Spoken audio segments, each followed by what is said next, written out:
मैं आप पर एक प्रश्न पूछना चाहता हूँ। आप क्या बाल काले हैं कि कुछ काला का करते हो, कुछ लगाते हो? महिलाओं को सबसे बड़ी समस्या है, उनको टेंशन पति का नहीं, पैसे का नहीं, बाल का है। सोशल मीडिया पर चैनल महालक्ष्मी की ओर से आपके पास सादर जय जी। आज हम दिखा रहे हैं चित्रापुरी सीधा संभाजीनगर से कुछ समय चैनल हमारी टीम आती और गर्धावती कुंथु सागर जी, आचार्य श्री गुरुधर जी, आचार्य जी गुप्ती नंद जी, आचार्य सूर्य सागर अरगकर जी, आचार्य श्री प्रमाण सागर जी, उपाध्याय विरंजन सागर जी, गणन्यारिका सौभाग्यवती माती और बहुत संतोष है। और सीधा बात पड़ती रामदेव बाबा जी से।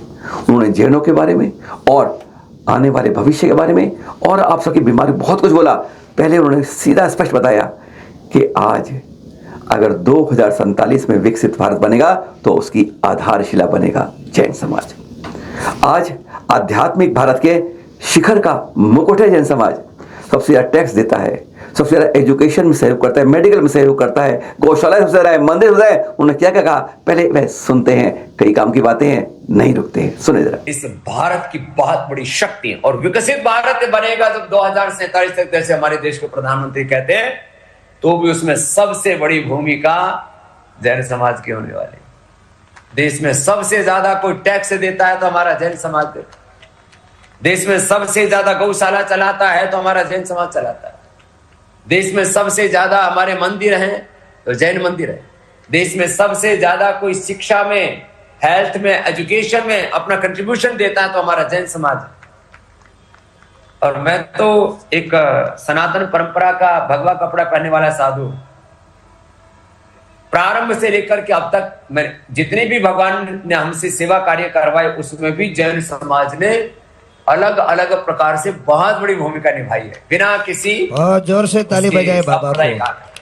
तो मैं प्रणाम करता हूं आपकी इस उदारता को, आपकी करुणा को, और आपसे एक बात कहता हूं कि आप ऐसे अपनी शक्ति का संवर्धन कीजिए और पूरा देश। मैं तो अलग अलग संदर्भों में जीतों से लेकर के अलग अलग संत महापुरुषों की शरणागति में जब भी जाता हूं इस बात को कहता हूं, भारत एक आध्यात्मिक राष्ट्र था, है और रहे। By nature, by culture we are a spiritual country. हम एक आध्यात्मिक राष्ट्र हैं और इस आध्यात्मिक राष्ट्र की कोई श्रेष्ठतम कोई परंपरा है, सनातन की कोई आत्मा है तो हमारा ये जैनिज्म है। जैन सिद्धांत है, जैन नीतियां हैं, आदर्श हैं, मूल्य है, सिद्धांत। ऐसे सनातन के आत्मस्थान पर और धर्म के शिखर मुकुटमणि की तरह इस जैन समाज को मैं दिखता हूं। बाबा रामदेव ने स्पष्ट कहा कि जैनों से कोई अन्याय नहीं होगा, नाइंसाफी नहीं होगी। विकसित भारत के अंदर मिसाल जो बनेगी उसे बेमिसाल है जैन समाज होगा। खेती के अंदर क्षेत्र में, औद्योगिक क्षेत्र में, मेडिकल क्षेत्र में, एजुकेशन क्षेत्र में, हर जगह मिसाल देता है जैन, बेमिसाल। सुनेंगे। जैन समाज इतने अल्पसंख्या में भी होते हुए जैन समाज के ऊपर कोई नाइंसाफी, जुल्म, जाति, अत्याचार नहीं कर सकता, उनकी उसकी अनदेखी नहीं कर सकता। और आज विकसित भारत बनेगा, एक भारत विश्व गुरु बनेगा, तो उसमें जैन समाज की, जैन परंपरा की, जैन नीतियों की, मूल्यों, आदर्शों, सिद्धांतों की बहुत बड़ी भूमिका रहने वाली है। अहिंसक खेती, इसका सबसे बड़ा सूत्र दिया तो हमारे जैन परंपरा में हमारे सामने दिया, उसके आदर्श, उसके व्यवहारिक मॉडल हमारे सामने दिए। दूसरा, शिक्षा। 1835 से जो मैकाले पाप करके गए शिक्षा की गुलामी का, उससे मुक्ति का भी अभियान कोई सबसे ज्यादा उसमें अब अग्रणी भूमिका में कोई आए हैं भारतीय शिक्षा बोर्ड, जो एक बहुत बड़ा आंदोलन चल रहा है शिक्षा के परिवर्तन का। उसमें जैन समाज के महापुरुष, साधु संतों की और जैन समाज के अग्रणी जो हमारे जैन समाज के पुरोधा है, उनकी बहुत बड़ी भूमिका है। हर जी चिकित्सा के बारे में लोग कहते हैं सिंथेटिक दवाई नहीं खाएंगे तो कैसे जिए। मैं इसका हजारों बार उदाहरण देता हूं। हमारे जैन मुनि महापुरुष एक भी कोई सिंथेटिक दवाई नहीं खाते, ना सर्दी के लिए, ना जुकाम के लिए, ना बुखार के लिए, ना किसी भी प्रकार का जो है कोई विटामिन। और लोग कहते हैं कि अंग्रेजी दवाओं के बिना नहीं जी सकते, तो ये इतना बड़ा आदर्श है कि प्रकृति जो है, विकृति में जीने वाले तो करोड़ों लोग होंगे, प्रकृति में के साथ एकात्म भाव और मूल प्रकृति हमारी मूल संस्कृति, वही जैन परंपरा की भी आत्मा है। ऐसे आप महाराज, मैं तो योग आयुर्वेद नेचुरोपैथी में विश्वास रखता हूं और चाहता हूं कि ये देश की राष्ट्रीय नहीं विश्व की राष्ट्रीय चिकित्सा पद्धति बने, तो उसमें जैन परंपरा के आप महापुरुषों से बड़ा, और आपकी प्रेरणा पा करके लाखों करोड़ों लोग अब तो सिंथेटिक दवाओं से, सिंथेटिक फूड से, हिंसक आहार से, हिंसक विचार से, सब प्रकार की दुर्बलताओं से उभर रहे हैं। बाबा रामदेव ने कहा कि धार्मिक रूप हो, कल्चर हो, वैचारिक किसी तरह में बहुत मजबूत है जैन समाज, और विशेषकर दिगंबर जैन समाज। आज इनके कार्यक्रमों की प्रधानमंत्री, राष्ट्रपति तक अनुमोदना करते हैं। सुनेंगे उन्हीं के मुख से।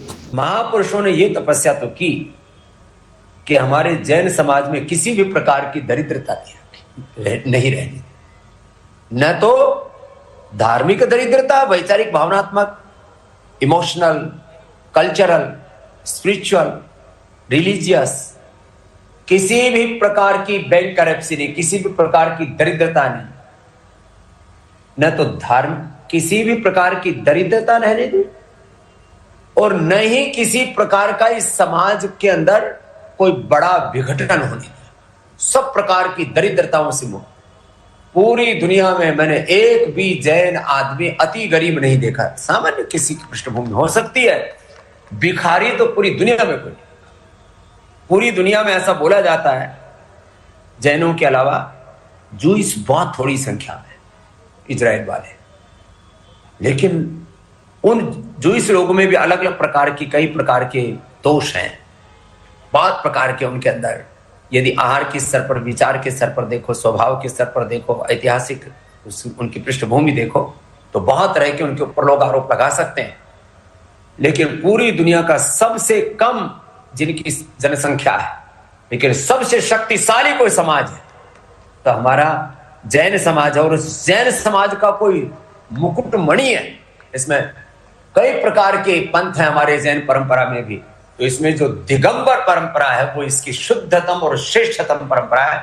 इसके लिए मैं इस परंपरा की पुण्याई को फिर से एक बार प्रणाम करता हूं, और ये कहना चाहता हूं कि आज इतने अल्पसंख्या होते हुए जैन, अब वो राजनीतिक दृष्टि से कोई कहते हैं वो अल्पसंख्यक है, बहुसंख्यक है, मैं इन चीजों में नहीं पढ़ना चाहता, लेकिन बहुत अल्पसंख्या होने पर भी देश का सबसे शक्तिशाली आर्थिक दृष्टि से, सामाजिक दृष्टि से, राजनीतिक दृष्टि से भी देश का कोई भी प्रधानमंत्री हो, राष्ट्रपति हो, कोई भी जैन समाज का बड़ा अनुष्ठान होता है, और यदि कहा जाता है राष्ट्रपति प्रधानमंत्री जी को आमंत्रण दिया जाता है, तो उनको उस कार्य का अनुमोदन, उस कार्य के लिए जो भी होता है वो करना ही होता है।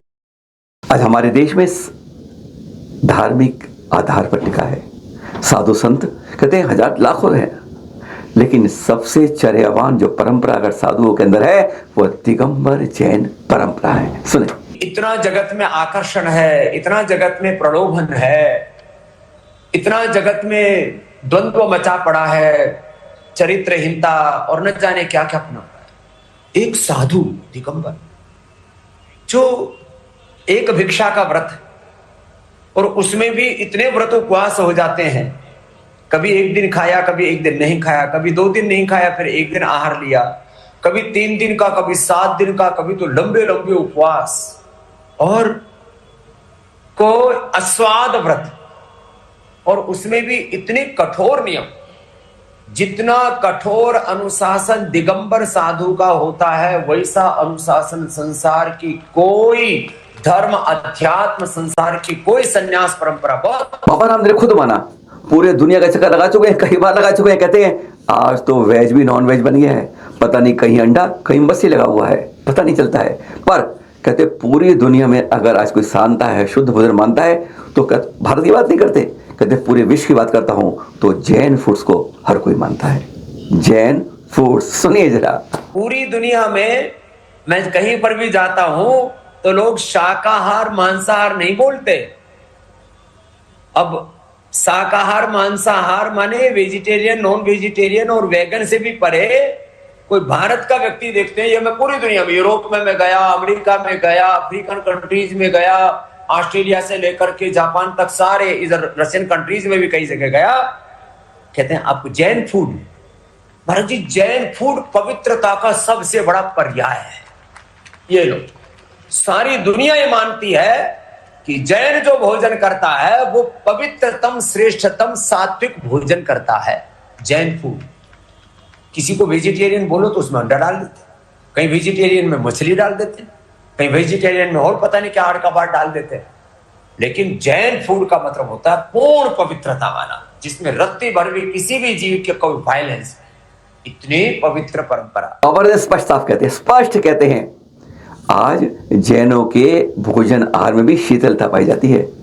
कहीं गुटखा, कहीं तंबाकू, कहीं अभक्ष्य भी आता है। तब भी आज हर रूप में जैन आज सबसे ज्यादा मजबूत है, सबसे ज्यादा श्रेष्ठतम है, वैचारिक रूप से, सांस्कृतिक रूप से, आध्यात्मिक रूप से, किसी भी रूप में, धार्मिक रूप में ले लें, कल्चर में ले लीजिए, संस्कृति में ले लीजिए, हर रूप में। क्या कहा बाबा रामदेव जी? जैन बंधु भी कुछ गुटखा खाने लग गए, कुछ तंबाकू खाने लग गए, कुछ लोग जो है वो जो अभक्ष्य पदार्थ हैं उनका भी सेवन करने लग गए। और जो आहार की शुचिता, महाराज जी मैं एक वैज्ञानिक 2 बात कहना चाहता हूं। 1 ग्राम के, 1 किलो नहीं, 1 टन नहीं, 1 ग्राम के 1 करोड़वें हिस्से में भी आहार के जो मेडिसिनल या फूड कंपाउंड्स होते हैं वो उसके अंदर विद्यमान रहते हैं। 1 ग्राम के 1 करोड़वें हिस्से में भी। हम यदि कोई 1 ग्राम खा ले, 1 चम्मच खा लेते हैं, वो तो पूरे शरीर के 37 ट्रिलियन सेल्स को, हमारे पूरे जीवन को ध्वस्त कर सकता है। 1 ग्राम के 1 करोड़वें हिस्से में भी जो भी हम आहार लेते हैं उसके सूक्ष्म कण, उसकी सूक्ष्म ऊर्जा, उसके फूड और मेडिसिनल कंपाउंड उसके अंदर विद्यमान होते हैं। और 1 सेकंड के 10 लाखवें हिस्से में ब्रेन के न्यूरॉन्स, वो भी 37 ट्रिलियन सेल्स तक पास होने होते हैं। इसलिए जो हमारे पूज्य महाराज श्री आहार और विचार की पवित्रता पर जो बल देते हैं, तो मैं पूरी जैन समाज से आह्वान करूंगा कि अपने महापुरुषों की इस बात को 100% गौरव दे। यद्यपि अभी भी पूरी दुनिया का कोई शुद्धतम समाज है जिसमें आहार की, विचार की, वाणी की, व्यापार की, व्यवहार की, स्वभाव की, संबंधों की, आचरण की, मर्यादा की, सब प्रकार के संस्कारों और संस्कृति की श्रेष्ठता, तो पूरे संसार के अलग अलग गुरु परंपराएं, संप्रदाय परंपराएं, जैन परंपरा अभी भी उसमें श्रेष्ठतम। आचार्य गुरुदानंद सवालों की बरसात करनी थी, बौछार कहो, बरसात कहो, कुछ भी। हाँ, बात उन्हें एक एक काम के लिए आप ध्यान से सुनते हैं। आजकल बच्चों में भी, बच्चों में हार्ट अटैक और कैंसर की शिकायतें आ रही हैं। छोटी सी उम्र में बड़ी बीमारी, और क्या है इसका इलाज? सीधा सुना बाबा रामदेव जी से। बच्चे लोगों को हार्ट अटैक क्यों आ रहा है आज? बच्चे, छोटे छोटे बच्चे बहुत मर रहे हैं आज देश में, उसका क्या उपाय है और क्यों हो रहा है?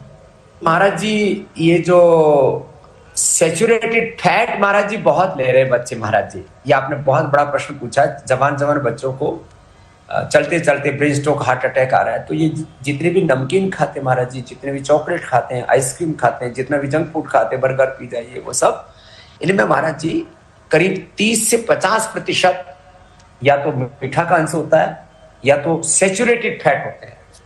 वो अंदर ब्रेन में, हार्ट में जम करके ब्रेन स्ट्रोक, हार्ट अटैक के कारण बन रहे हैं। उसी से महाराज जी मोटापा आ रहा है, उसी से लोगों को लिवर किडनी फेलियर हो रहे हैं और कैंसर जैसे भी रोग हो रहे हैं।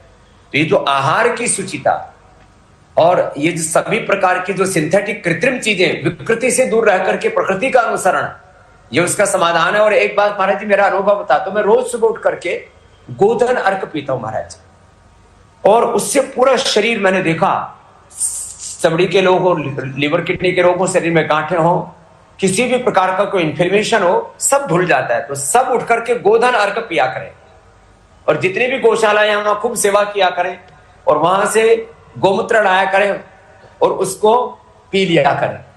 अकेला ना पिया जाए, तो उसके अंदर आप, क्योंकि जैन परंपरा में शहद आदि नहीं पीते, तो आप उसमें थोड़ा खजूर मिला करके या कोई और जो है उसको स्वादिष्ट बनाने के लिए कुछ भी मिला सकते हैं, एलोवेरा, आंवला, कुछ भी मिला करके पी सकते हैं।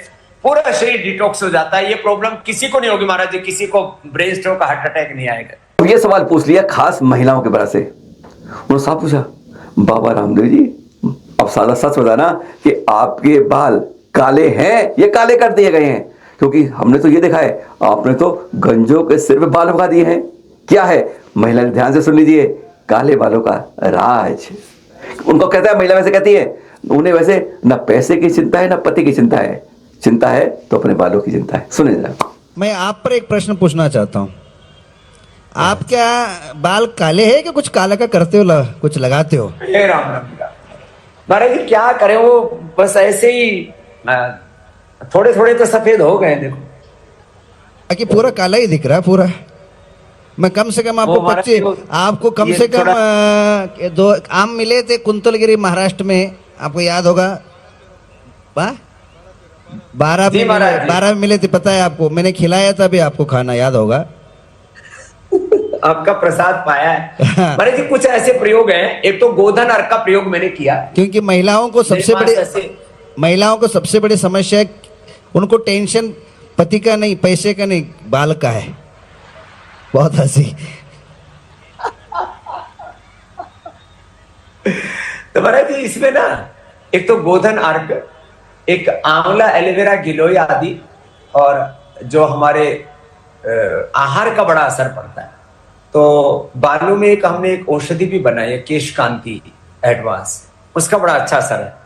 अब आप महापुरुष तो केश लुंचन कराते हैं, वो तो बहुत ही तपस्यापूर्ण प्रक्रिया है, लेकिन संसार में जो है ये आप महापुरुषों का तो श्रृंगार जो है दिगंबरत्व है, बाकी संसार के लोगों का श्रृंगार ये सिर पर केश और ये सब है। क्या करें, इसके लिए थोड़ा प्राणायाम आदि करेंगे, आर्थिक आदि रखेंगे तो ठीक हो जाएगा। सब दूसरा ये भी बड़ा सहायता करता है। 5 मिनट पीछे से नाखून रगड़ना। बहुत गंजे लोगों को मैंने बाल उगाए महाराज। हर बीमारी को, हर तकलीफ को छुआ आचार्य गुरुधन जी ने, पूछ लिया। आज घुटनों को लेकर हर कोई बैठा है, कभी इधर दर्द कभी उधर दर्द, इलाज क्या, सटीक सटीक बैठा है। सुनिए जरा, बाबा जी से नोट करते रहिएगा। सबसे ज्यादा महिला लोग परेशान है। महिला भी हमारे यहाँ हजारों लोग यहाँ ग्राउंड में हैं, हजारों। आप जानते हो समाज में महिलाएं बहुत ज्यादा सेवा करती, पर उनको सबसे बड़ा समस्या ये है, अभी मंदिर आना, मंदिर में पूजा करना, बैठना समस्या रहा, क्योंकि घुटना और कमर बहुत बड़ी समस्या बन गई है। सब लोग ताली बजा रहे, वो महिलाओं की बात बोलते सब लोग ताली बजा रहे, देखिए सब हंस रहे भी है। महाराज जी सबका धर्म की अधिष्ठात्री देवियां हमारी ये माताएं हैं। घर में भी धर्म और संस्कार, संस्कृति और आहार विचार यदि स्वच्छता है तो इसमें माँ बहन बेटियों का ही योगदान है, इनकी तपस्या है।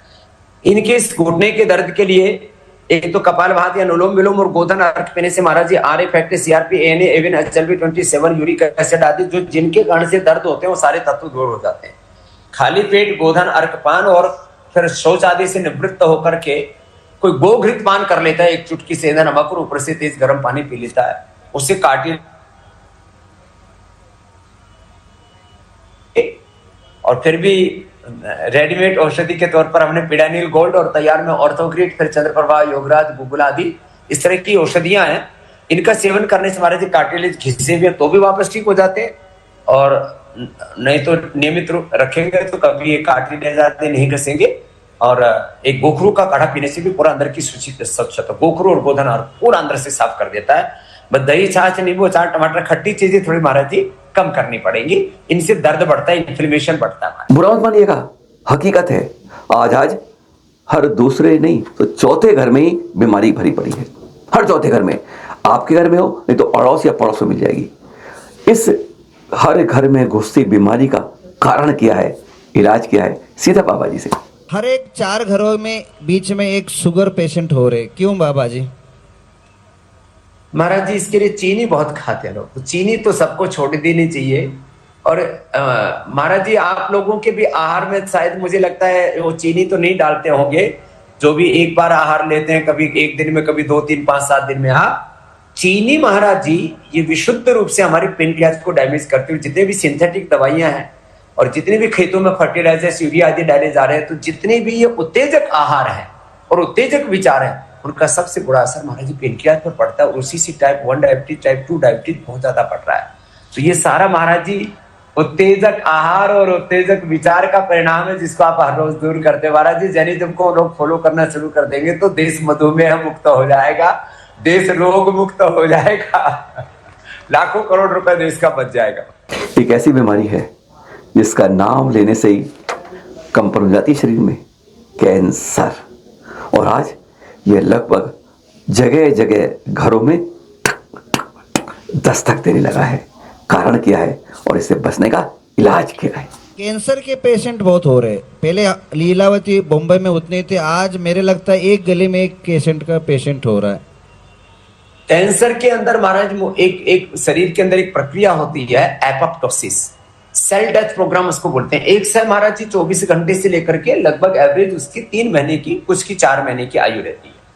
जैसे आरबीसी है, डब्ल्यूबीसी है, प्लेटलेट्स हैं, फिर स्किन सेल है, ब्लड सेल। एक सेल के अंदर महाराज जी करीब 23,000 क्रोमोसोम्स होते हैं।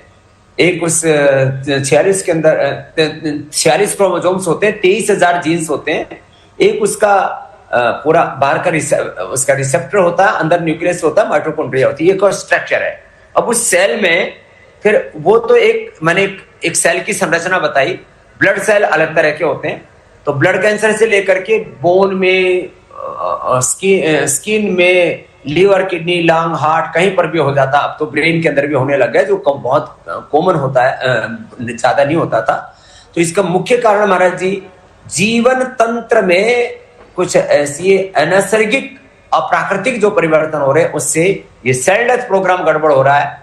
जो लंबे श्वास लेते हैं, प्राणायाम करते हैं, योगाभ्यास करते हैं, सात्विक आहार में जीते हैं, उनको एक बीमारी नहीं है। तो कुछ लोगों का भी ये जेनेटिक भी हो रही है और बहुत ज्यादा पोल्यूशन और रेडिएशन भी बढ़ रहा है।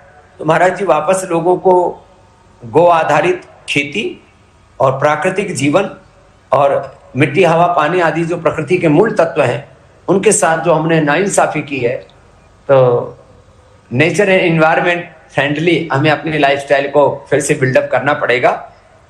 नहीं तो ये घर घर में आप बता रहे हो ना, बीपी शुगर की तरह कैंसर फैल ही जाएगा, काफी फैल चुका है, लेकिन इससे मुक्ति संभव है। विश्वास नहीं होगा, पर बाबा रामदेव ने कहा कि एक ऐसा षड्यंत्र पूरी दुनिया में रचा गया जिसकी चपेट में हर कोई आया।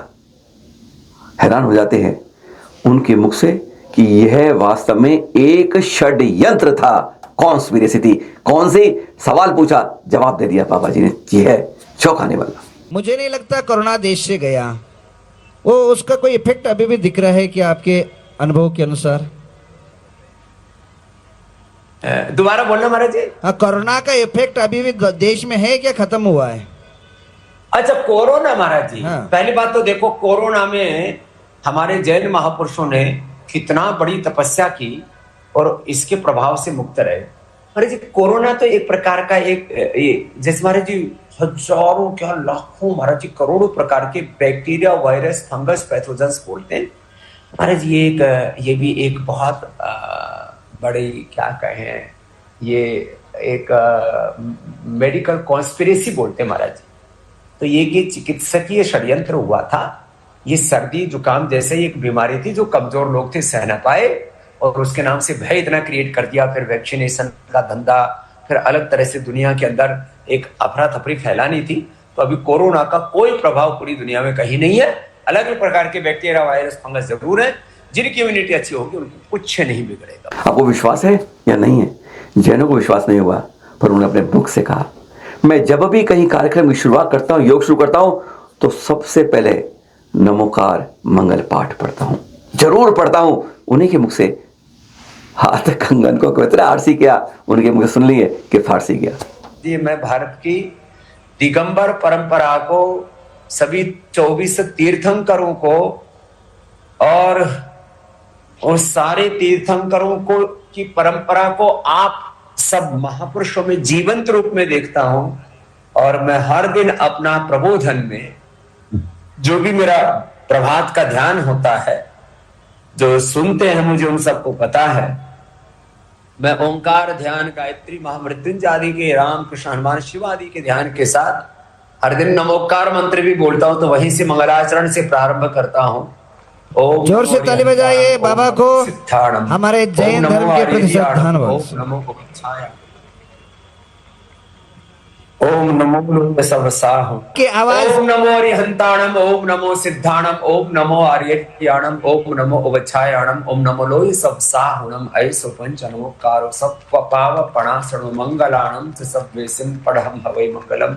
हर दिन मैं नमोकार मंत्र बोलता हूं और सारे अपनी अरिहंतों की, सिद्धों की, आचार्यों की, उपाध्यायों की और समस्त जीवन मुक्त महापुरुषों की, तीर्थंकरों की परंपरा को प्रणाम करते हुए आप सब महापुरुषों के चरणों में वंदना करता हूं। बहुत कुछ सुन लिया उनसे, सुनाने को काफी है, पर एक बता दे, आचार्य गुरुदयानंद जी ने बीड़ा उठाया है।